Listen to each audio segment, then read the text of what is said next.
We're back with part 3 with Erica on Woman, and we're going to talk a little bit about like the mid-period, and we'll be bringing it full circle in probably the next segment. But so like just like kind of what were you going to say about that? The shows of Pandemonium and the goth scene? Yeah. So I mentioned earlier that the goth scene wasn't really a great fit for me before I discovered steampunk. But then once I had done steampunk and figured out my act a little bit better, and I got better because I had more experience playing. Right.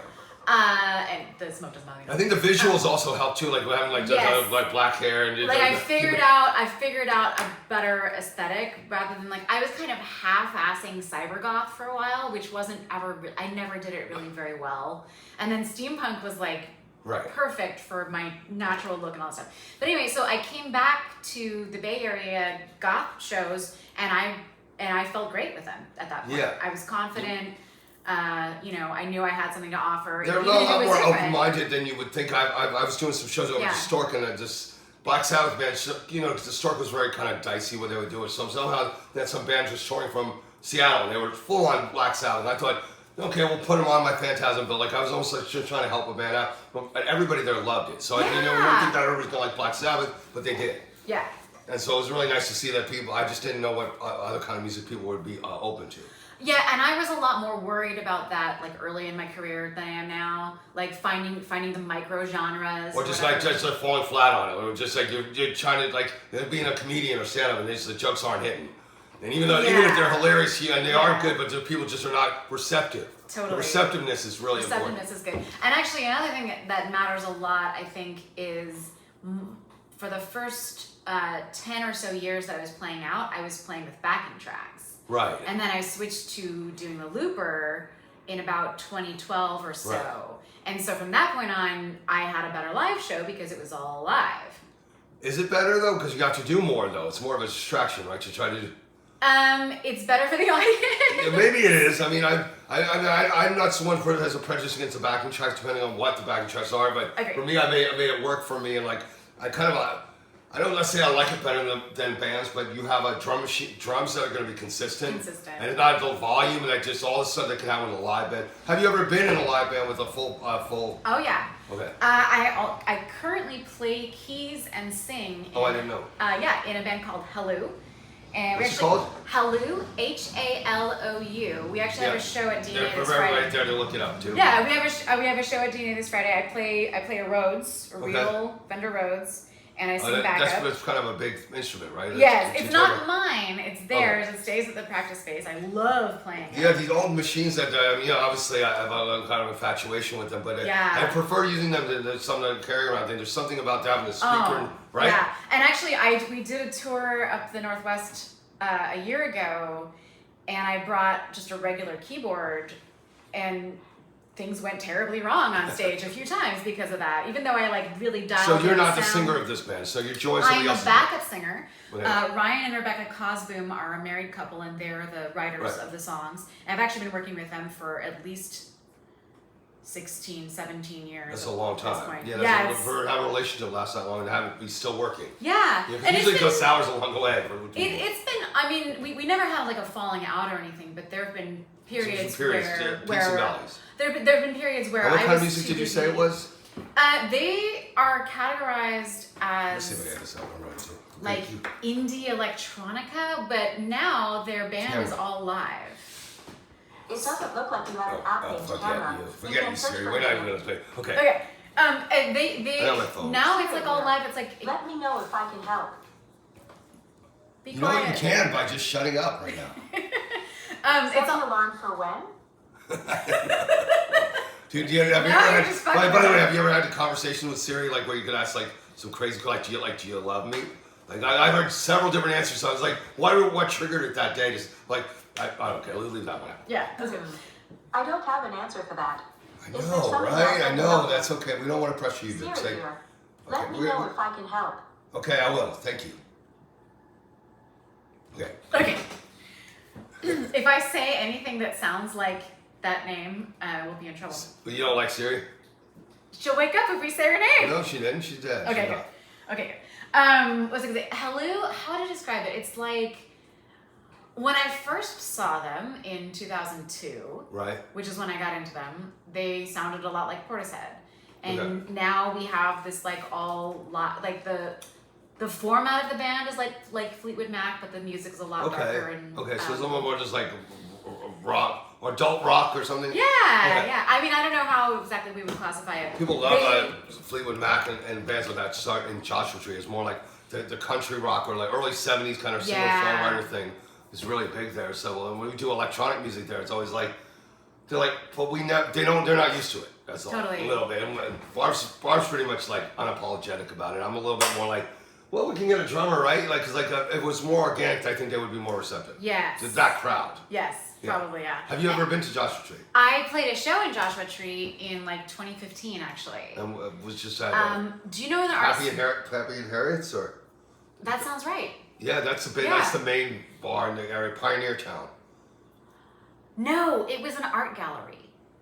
I played in an art gallery. Right. It was a small. It was right in downtown Joshua Tree. They have like some of this like levels. You don't remember? I can't remember. I mean, it was 9 But years you just ago. happened to get a show there, and what? I got a show there. I was dating someone who lived in Hesperia. Okay. And he got me a show there. It was great. It was fun. This artist named Artemis. Okay. Played also, and I knew her from. Could it have been the Joshua Tree Music Festival or? No? It wasn't a music festival. It was just a show. They with do, me. I think that. It was me and Artemis and one other person. Okay.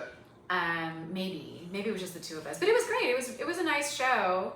There was some there were some like poetry dudes there, like old poetry dudes. Okay. Yeah, they were super cool. So do you have you ever done spoken word events, or what other mediums or genres have you like dabbled in, including like maybe painting and what other stuff do you like to work with? I used to paint a lot. I don't do it very much. I've been really focused on music. Yeah, it ate me up too. Like I had that going on for a while, and then also all my creative juices just kind of went to that. Yeah. Or doing the industry stuff like this. Yeah. Well, it's like if you're a musician, especially if you have a few different interests, that's enough. Like it's enough to keep me interested if I'm playing in a band and I'm producing and I'm playing live and I'm practicing and I'm writing songs. Like all that stuff is a lot. It is. I mean, not enough for me. That's just what I'm doing in my life. So, I found that like if you work with a lot of different mediums and doing art and music, if something's not happening, you always can still eat. You have a couple things cooking on the stove, and it's like, okay, my drummer just left the band. This other band, and simultaneously, she's having kids now, and she's not able to play anymore. Yeah. Like one of my bandmates just had a kid fairly recently, and all of a sudden you don't have your bands, and you're like, this whole reality and your identity drops out. That used to be very devastating to me younger. Staying mostly a solo artist, though, you guess maybe you didn't have the need to have somebody else complete you. Right. And it seems like that was a story of a lot of who you are in the world. And I think that more people, if they thought that way, not instead trying to find the happiness or thinking they're missing something, if they could find that center in themselves, it'd be easier when they did get with people. Yeah, I think that's probably true. I don't think there's any shame in being a person who needs to work with other people creatively. It's just not. No, it's not shame, but it's inconvenient for people to not be able to do it solo if you need a band. Yeah. But for me, the loss of identity times have been times when I've been going through writer's block, or something is really depressing and I can't work for that reason. So when you were doing art, was it oils? Was it acrylics? What was your favorites? Mostly watercolor. And what would be the content you should say? I painted beautiful naked ladies. Say that again? Beautiful naked ladies in watercolor. I know those things that I've had other people say weird things like when you say something like kind of some of those sexy phrases like, what's that again? And this but that's cool. And so they've inspired people for centuries and Absolutely. centuries. And so but there's no story behind it. You just enjoyed it. I mean, I think it was an exploration of identity. This was in my teen years, really, that I was painting these. I think I was painting pictures of like this is a feminine beauty that I either aspire to or has some message for me in some way. Trying to create a beautiful image, Or I just want to make something beautiful, yeah. So Did you ever sell them or do any openings for this? No. I sold one to my English teacher. I sold a mermaid to my English teacher. We'll put it up here. When I was 16, my English teacher in high school, she bought a mermaid, and I didn't know how much to charge, and I charged her like $20 or something. I think we're very similar because our like people just have these so exorbitant thing for like sometimes minimal app. Like you'll see a couple strokes on it, for like $900. You know, I don't even see a lot on the cameras. Like they didn't even try that hard. Oh, I know. And I've always felt like I want people to feel like they got a good deal. And I'm not doing it for money, but if they want a piece of it, I like to get compensated. I've given away as many as I've done, but I've never really felt this ego about it that I'm so great that people should just give me hundreds and hundreds of dollars of it. For it, you know, say not that I don't deserve, but I just didn't feel that way. Yeah, that gets into a question about like elitism and the art industry, and like there are people whose time is worth 1,000 times more than my time is worth. I think that's a fucked up way for society to be. I think it's terrible.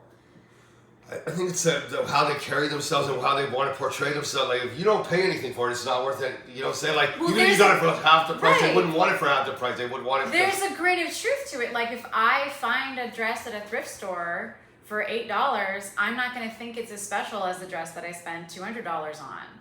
And so there is a mentality of that a little bit, but there's the higher self-esteem, like, or the higher opinion of themselves the artist has, made them more than people like it. And so it was the same thing with kind of like dancing. I've always danced or did comedy because I loved it. It was free flowing. To actually exploit that almost seemed like it just, and I don't, not only just ruins it for me, but I don't think it would be as good.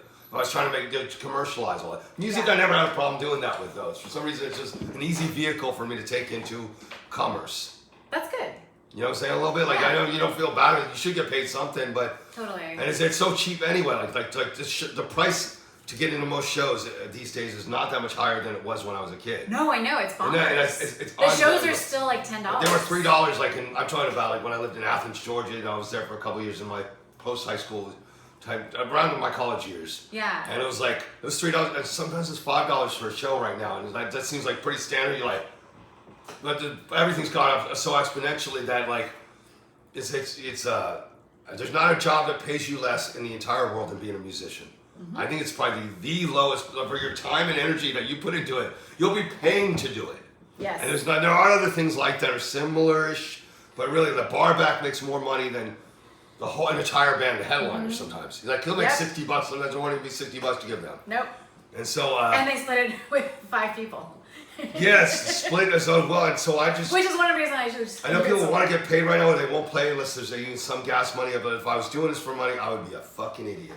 And I just like, and that just really frees me up to be loving it and putting in the extra hours even to like get other people opportunities. Yeah. It's a labor of love, and I don't think I'd really enjoy it that much another way, you know. Yeah, you have to always be more generous with your time than a capitalist would tell you to be. I have that luck in some way in life, like which we're fairly stable, so I don't have to sit there and whore myself out to do something that I don't want. So I'm able to give it back to the community. That's wonderful. Since I have that, I feel like there's a need for it, just and create the kind of bring in the counterculture. Totally, yeah.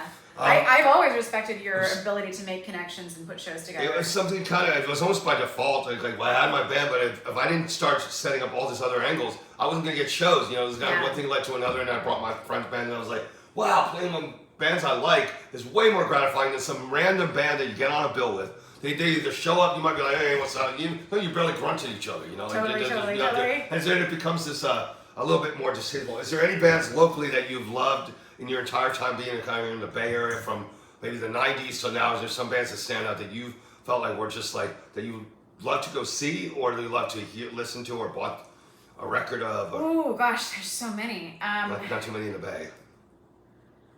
There's so many, and now I'm kind of stuck. Four Non Blondes, no. Yeah, I love Four Non Blondes. Yeah. These tough guys in New York. I was DJing down on Essex Street, and like these guys, kind of bruiser metal dudes, are like they play what's going on. Yeah, what's up? They don't tell you every lyric, and I was like, I didn't really get. Once you get into a habit of doing these kind of inside jokes, they make more sense. Yeah. And so I was just like, you guys are.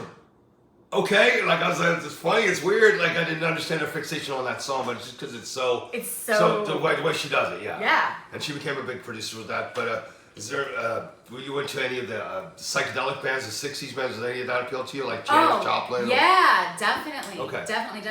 People wouldn't know that about you, you know? Like, yeah. Well, actually, my latest covers album has a lot of 70s music. When you say you did a covers album, is that a actual material album or is it an online release? This latest one is only digital. Right. But it's my 8th covers album, and and again, so if people hadn't seen the other one, where can people find your music? UNWOMAN.aka is a good place to start. And then they'll send you to has links to. But yeah, I'm on. If people only want to listen to me on Spotify, that's fine. I'm also on Bandcamp and everything. Have you made any money for the online services like Spotify? Like, is there a little bit of cash or it's pretty minimal though? So right? that's a good question. Actually, I make about $200 a month from Spotify currently. No shit. Yeah. Which That's is pretty great. good. It's great. I can't complain. I have this song, The So Heroine. how many hits would you say you get a month? Like that would equal that $200. And how many hits do you have? Well, each play is 1/3 of a cent. That's a lot of plays. Congratulations on thank you. you. People are interested Well, with so that. I have one song. I have a song called The Heroine, and it was on the podcast Welcome to Night Vale. Okay. And that really kind of blew it up. And then it got on all these playlists, and then Spotify was like, "We'll make everyone listen to this song." Right, so it puts you in a loop a little bit. Yeah, like but I actually so Spotify changed their rules, and they're going to only give you money if your song has 1,000 plays in a year. And So there's no other money's if you don't get 1,000 plays per file. Right. You get nothing. I think that's the rule, and it's gonna kind of. I haven't really delved into it too much. It's gonna kind of screw me because. Yeah, most of my money is from those hit songs, which obviously get more plays than that. But I also have hundreds of tracks on Spotify that get a few hundred plays a year, not 1,000. And I'm gonna lose like a couple bucks. Yeah, them putting these boundaries around. From So each of those how about your videos on YouTube? Are you able to monetize that? And do you feel like you're getting compensated fairly? I don't bother with that. I don't bother spending money on videos. There's no monetization there. The person I was dating in Hesperia, Gerald Dragnauer is his name. He also was performing as Pop Black Holmes. He's a really good videographer, and he did my first video because he wanted to sleep with me, and he did my second video because he wanted to sleep with me. Isn't that the story more? I've seen so many guys who are like, I want to get a girl in the bed. Well, no, I'm but you're married or something. So Roxy, this is funny. He did my second video because he wanted to sleep with me some more. You did your second video because you want to get with me. And you have no issues like with that. These things like it's a fair exchange. It wasn't transactional like I wanted to as well. It was fine. But he did great videos. He did videos for 2 songs off my album Circling from 2014. And these are up on YouTube, right? They're You've got a wealth YouTube, of material out there, right? Yeah, but these are the last 2 like really professional videos that I had made. He did Intertwined and Long Long Shadows. Long Long Shadows is really great. It was shot in the Mojave Desert, and it's like there's these really sweeping like boom shots and stuff. It's very beautiful. Right. So those are really great. He gave me like thousands of dollars worth of labor making these. His expertise. He's professional in the Hollywood. Right. And I still didn't feel like it was a huge boost like for my listeners. I didn't feel like it got me like a lot of new attention. You think it didn't make you that much more popular? No, it didn't really. But as far as your peers and people like know of your stuff you're doing, when they get to see your body of work or they come upon a video that's professionally produced, it really does reflect good on the artist. So I'm very happy to have those 2 videos and a few others that like. But all your videos were directed and produced by somebody else. You didn't have. I have some music videos that are just like me in a selfie camera. Little scrappy. Yeah, I call those no budget videos. I have some of those too. But I have some videos and they're okay. And I don't know. I don't get any money from YouTube. You could if you put in motion that people do get are making careers out of this stuff. But then I'd have to have another career, and so right now. You have another curator. What do you mean? I'd have to have another career because right now, my career right now is making recordings for my Patreon and Bandcamp subscribers, and I get pledged. So that you do custom recordings for individuals who want to hear certain songs to say, or have you cover a song? Or? I do that, but mainly on Patreon, people subscribe $1 or $2 per song, and they get everything I make as I make it. And Bandcamp too, they pledge $20 a year. And so then I get like $800 for every recording I make, and I just focus on that. Yeah, I mean, eventually, if you felt like the other side would really help to have a little more income, I would probably explore the video stuff because I know that they are paying people for that stuff, and it's like and if it's I had your time, visual. So what? If I had time, I would do that. I would love to have more videos of me. I was just thinking I would love to like get into a routine where I just have it set up. Yeah, that's where I'm at with it. And A little bit have a system. I was like, right now just kind of certain things shifted. There's a little bit of money to work with. Yeah. I just want to buy like the gear and to be able to even do videos for other bands and maybe then get good at it. Totally. Like working some outside material and just do the concept thing with. Well, I would love to try to do some kind of experimental video with you, and we could just do whatever. Yeah, just collaborate on it. Yeah, that'd be super fun. And you can put it on your YouTube channel if you want to. See. And then I'll kick down. So do you see what do you see as far as like goals you have in the future that you have not accomplished? Like say in the next 10 years even. What are some things that you have not climbed yet, but you see them and you're... Totally. So right now I'm kind of a little bit stuck at home a lot because of my kid. I'm also taking care of my mom. But those are both they're very valid and it's a lot, and I am less focused on my career now than I was 10 years ago. But I'm really hoping in 5 years that I'm able to travel again. A little more freed up again. And resume kind of doing it full time. Yeah, I mean, I used to, so when I was doing the steampunk circuit, every Sunday at the end of a convention, I'd be all fired up from it, and it would inspire me to pitch myself to like 3 other conventions that are coming up. Right. And so I had this thing going where I was playing out all over the place, and I was really confident that I could like bring value to their scene and blah blah blah. And you're in the zone with it. You kind of like I was firing on all cylinders. Yeah, and I'm not in the zone now because I can't really. Isn't it funny how elusive that is and how fragile that space is, where you're like owning it, like just totally fully there, and like 3 days later you could be like, I think I'm going to retire. Almost like I have a moment where I do I've been doing this a long time, and so for me like when people say future goals, like I think I've done. I don't. My body of work speaks for itself in some ways, and like I like to just live life when I'm not having to do art. Yeah. And like let that go for a couple of years because I feel like I've been on call to pull gold out of myself all the time. And you're only as good as your last creation. That's what I'm saying. Like you're like that last song sucked, and you'd be like, I suck. Because like not that order, but you know what I'm saying. Like you hear where you're just not able to get that the glam going with the deep the artistic merit that something might have with the conceptual merit. You know what I'm saying? Like the whole package of what I try to do with my songs. Coming from New York, I think of things. I hear there's not as much about concept.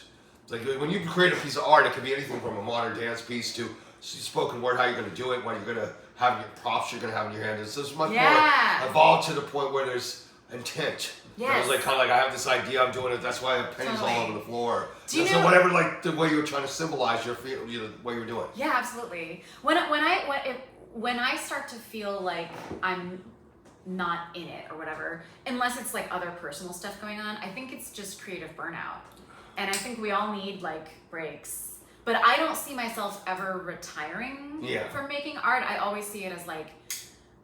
I mean, songs just retirement is more like a hiatus. I think that it's natural, like vampiric almost in a way. Like we gotta go in the ground for a few years and just like I've been doing this too long and I'm not feeling it anymore. I'm flatlining. Exactly. And you're like, but I did have that in the past where I kind of hit these walls. But right now it's like I feel like the muse is a relationship in some ways, and the respect and love and devotion you have with it, and like their songs are right there for the taking right now. So I feel this almost. Obligation to pull these things through because she's made herself available to me. Yes. And I feel like I'm capable of doing it. Like these songs are really good. Like the best of I think I'm writing my best songs right now. Hell yeah. I'm able to sing better because I wasn't really a natural singer. When you come up, you kind of like you figure out your limitations and you kind of work it a little bit. And it's a muscle too. You got to get everything going. And so I forgot what I was going to say.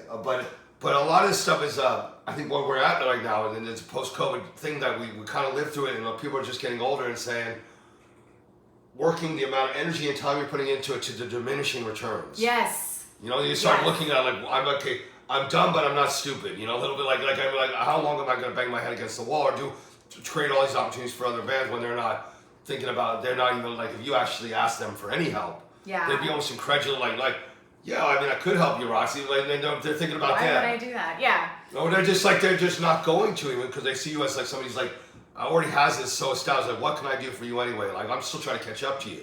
Right. They're seeing it as a higher sin. So, we're gonna do some music here in a little bit because I feel like we got a lot of there. Perfect. Do you feel satisfied with? Yeah, absolutely. That's great. Okay, and we said where you're at today.